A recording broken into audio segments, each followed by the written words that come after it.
Allez, salut à tous et bienvenue sur InfoCatch. Allez, on est parti donc pour les résultats de Evolution 2 et je pense que vous l'entendez à ma voix et également au titre ainsi qu'à la miniature de la vidéo. Je suis vachement ravi de ce Evolution. Honnêtement, sur les 7 matchs, il y en a que 2 et demi qui m'ont le plus plu. Je vous expliquerai qu'est-ce que c'est le et demi. Alors, le premier match de la soirée, c'est Becky Lynch qui a défendu son titre intercontinental face à Lyria Valkyria et face à Bayley. Très bon match pour un opener. Franchement, j'étais déçu que ce match arrive aussi rapidement. Mais franchement, pour moi, c'est l'un des meilleurs matchs de la soirée. Franchement, très bon match. Victoire est toujours championne intercontinentale Becky Lynch. Reste plus qu'à savoir maintenant quelle sera la suite pour Becky Lynch. Si on nous remet le même match du côté de SummerSlam, honnêtement, je pèterai pas un câble parce que pour l'instant, c'est assez flou de la suite de qu'est-ce que ça pourrait être pour Becky Lynch. Mais honnêtement, franchement, si on nous remet ce match-là du côté de SummerSlam, je dis oui tout de suite, mais je suis pas sûr qu'on remettra ce match. On nous ajoutera peut-être quelque chose d'autre pour Becky Lynch. On verra bien en tout cas quelle sera la suite. J'espère en savoir un petit peu plus dès cette nuit du côté de Raw. Ensuite, pour le deuxième match de la soirée, franchement, j'en avais rien à faire vu que c'était NXT et je ne suis pas du tout NXT. Tout ce que je peux vous dire, c'est que Jessie James, qui était la championne NXT, a fait face à Jordynne Grace.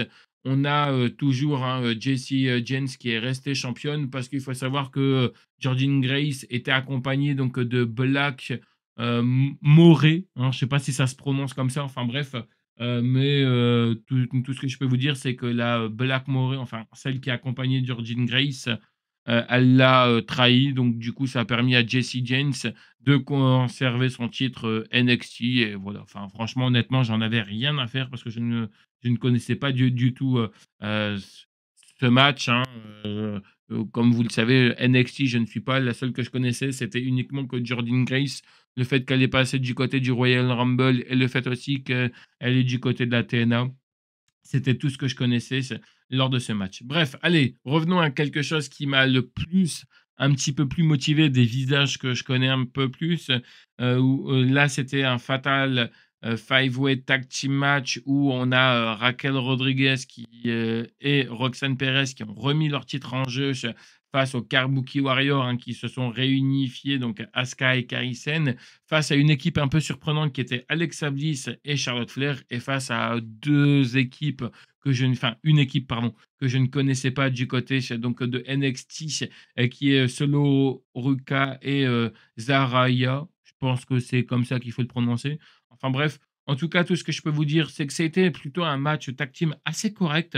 Ça n'a pas non plus été excellent. Ce qui m'a un petit peu énervé, c'est ces matchs tag team à l'ancienne, comme on connaît tous. Moi, je préfère plutôt les Tornado Tag Team Match parce que là, en fait, il faut savoir que, alors, vous avez donc une équipe, par exemple, on a, je sais plus avec qui on a débuté, mais je prends un exemple.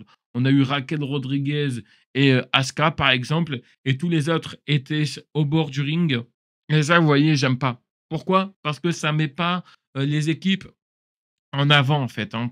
Pour moi, c'était un petit peu chiant. Mais bon, bref. En tout cas, tout ce que je peux vous dire, je ne vais pas trop m'éterniser là-dessus parce que ça ne sert à rien. Victoire est toujours championne. Raquel Rodriguez et Roxanne Perez qui conservent leur titre tag team. Pareil, on verra bien en tout cas quelle sera la suite pour du côté de SummerSlam qui arrive assez rapidement. Et pour moi, je pense qu'on pourrait mettre Roxanne Perez et Raquel Rodriguez face au Kabuki Warrior. Mais après ça, c'est pas moi qui décide. Donc on verra bien en tout cas ce qu'il se passera. Ensuite, on va parler du match le plus éclaté au sol entre Tiffany Stratton qui a défendu son titre. Ah non, même pas, pardon. Ou enfin, je sais même pas si c'était pour un match de championnat. En tout cas, j'en avais rien à faire. Tout ce que je peux vous dire, c'est qu'elle a battu Tristratus et honnêtement, franchement, ça ne m'emballe pas plus que ça, ce match. Et je pensais qu'on allait avoir cette conne de Naomi qui allait encaisser sa manette Money in the Bank dans ce match, parce que à chaque fois, comme je voyais qu'elle l'encaissait, à chaque fois contre Tiffany Stratton et que ça ne fonctionnait pas, je me suis dit peut-être que là, elle va essayer de retenter sa chance, sauf que pas du tout. Non, elle le fera beaucoup plus tard. Donc dans la soirée, vous allez voir, on va en parler. Et c'est à ce moment-là ouf. J'ai apprécié le match. Alors, même s'il n'a pas non plus été extraordinaire, hein, mais là, honnêtement, franchement, j'ai apprécié ce match où on a eu Bianca Belair qui a été l'arbitre spécial dans le match opposant Jade Cargill face à Naomi, où on rappelle que c'est un Hollows Bar match. Et j'ai pris goût au pétage de gueule de Naomi. Hein, Naomi qui s'est fait défoncer par Jade Cargill. Et ça, honnêtement, franchement, j'ai kiffé. J'ai savouré ce plaisir. Merci Jade Cargill. Et victoire, bien entendu, hein, donc de Jade Cargill. Mais Naomi va me casser les couilles, hein, comme je vous l'ai dit, dans le main event de la soirée. Et c'est là où le et demi arrive dans ce match. Parce que oui, certes, hein, j'ai été très content aussi du match et de la victoire donc, de Jade Cargill. Bon, de toute façon, je m'attendais à ce qu'elle gagne. Et c'est lors de la bataille royale. Alors, je ne vais pas tout vous faire les participantes parce que je ne les connais pas tous en tête, mais ce que je peux vous dire en tout cas, c'est que je vais vous les mettre dans la description. Comme ça, moi, vous avez juste à jeter un coup d'œil de qui était là donc, dans cette bataille royale. Alors, ce qui était bien, en tout cas, et ça, ils n'ont pas fait la connerie comme ils nous font habituellement. J'ai trouvé ça très intéressant. C'est-à-dire qu'en gros, chaque catcheuse avait son entrée. Et ça, franchement, c'était très cool parce que je pensais qu'ils allaient en faire rentrer une partie et juste 2 ou 3 auraient leur entrée comme ils font habituellement. Là, non. Chacun a eu son entrée. Et ça, franchement, c'était cool. Tout ce que je peux vous dire, en tout cas, c'est que la vainqueuse, j'en suis très honoré que c'est elle. C'est Stéphanie Vainqueur qui a gagné cette bataille royale et donc, du coup, qui aura l'honneur d'avoir un match de championnat du côté donc, de Clash in Paris. Maintenant, reste plus qu'à savoir qui est-ce qu'elle affrontera. Est-ce que ça sera Tiffany Stratton ou est-ce que ça sera Naomi? Parce que oui, hein, je vous le dis clairement, Naomi a encaissé sa mallette donc dans le main event. Donc on verra bien qu'est-ce qu'elle choisira. Et puis bah là, hein, c'est pas non plus surprenant, comme je viens de vous le dire. Io Sky et Rhea Ripley, qui est pour moi l'un des meilleurs matchs également aussi de la soirée. On a eu un très très très très très bon match avec une victoire, comme vous l'avez compris, hein, donc de Naomi qui est venue encaisser sa mallette Money in the Bank. J'ai pas compris, hein, d'ailleurs, pour le pourquoi dans ce match, sachant que Naomi est du côté de SmackDown. Pourquoi t'encaisses ta mallette Money in the Bank du côté de Raw, hein, puis en plus, Naomi, championne principale.